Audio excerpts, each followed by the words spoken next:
What's going on, YouTube? GH's Reborn here, and welcome back to another DC Comics news-related video. This dropped earlier on today, but we officially have our new Superman and Lois Lane. That's right, Superman Legacy finds its leads with David Corenswet and Rachel Brosnahan.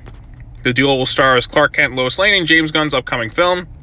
There they are. There's Clark, there's Lois, and I gotta be honest, I have really no clue who these two are. I don't think I've ever seen them in anything to my knowledge. I think they mostly acted in TV. I know he was in that movie Pearl, which I saw X. I didn't see Pearl yet, the Mia Goth movies. And she's been an Emmy Award winning and Golden Globe winning actress, I think.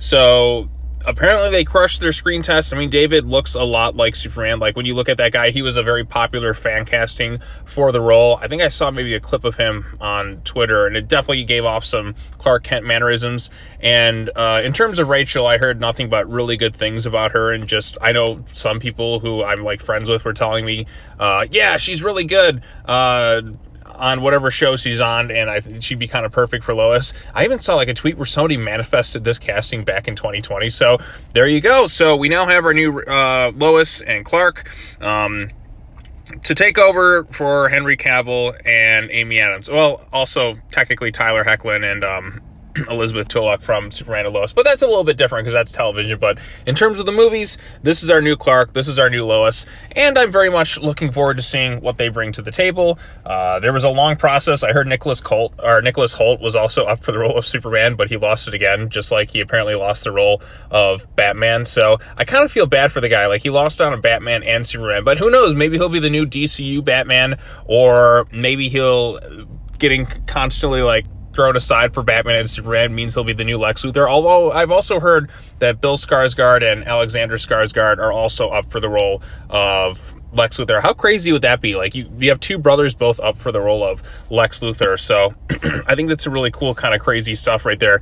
But anyway, so lots of different actors were in the running.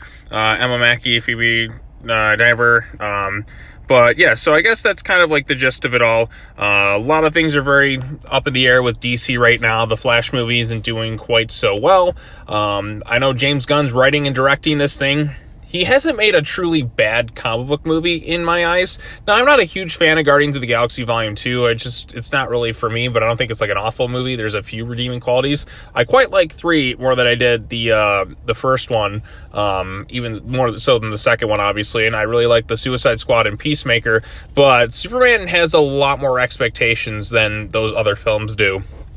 And I'm really hoping that James Gunn delivers something special here, because we don't just need a good Superman movie. We need a great Superman movie. The future of DC Comics and movies is resting on Superman Legacy. If this thing is not good, then you can just kind of kiss it goodbye, because DC needs to kind of repair their image after just kind of the way things went down with the DC Extended Universe. Now, I saw all those movies in theaters. Well, except Wonder Woman 84, because that was kind of playing when a lot of stuff was locked down. But I did watch that opening day.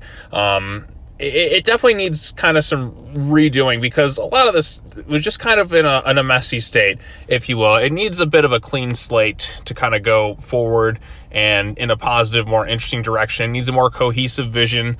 I mean, obviously you need the director-driven stuff, but you need an ongoing storyline that's going to kind of draw viewers in with the shared universe, because it just wasn't happening with the DCEU, it seemed, because really kind of post-Justice League, it's kind of been all over the place. Now, granted, in a post-Justice League world, it did lead to us getting some really interesting pictures. We had Joker. We also had the Batman. Granted, those were kind of standalone, but even in the DCEU, we still got things like Aquaman, which was still a pretty entertaining film. We had my favorite, which was Shazam! Fury of the Gods. And then we got some other kind of crazy, zany stuff that kind of came after that. Hell, we even got this crazy-ass Flash movie that somehow managed to bring back Michael Keaton, and I enjoyed that movie. I saw it twice. Yeah, it's not doing so well at the box office, but neither have the last couple of DC-related movies outside of the Batman. The Batman was a big hit when that one came out, so we'll see how things go from here.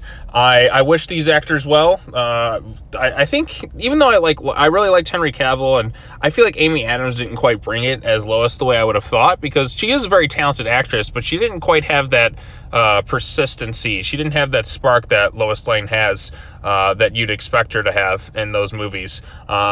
So I'm hoping that these two have some genuinely, like, really strong chemistry together, and we get something really exciting with these two on screen where the sparks just kind of fly. I feel like we haven't had that in the movies since Christopher Reeve. Granted, on Superman and Lois, Tyler and Elizabeth have good chemistry on screen together. I think they work quite well, but we don't really have that in the movies. It's been a very long time since we've gotten that, and that's really what I'm hoping with Lois and Clark in this new movie, because you got to have that, like, you got to have Lois Lane. Like, it's got to feel like Lois Lane, that tenaciousness that she's got to have. I mean, Clark's got to have that innocent. He's got to have that charm. He's got to have charisma, because I feel like Henry Cavill had the potential to do all that. They just never really let him be as charismatic as he naturally is. He's a very charismatic dude in a lot of interviews and stuff.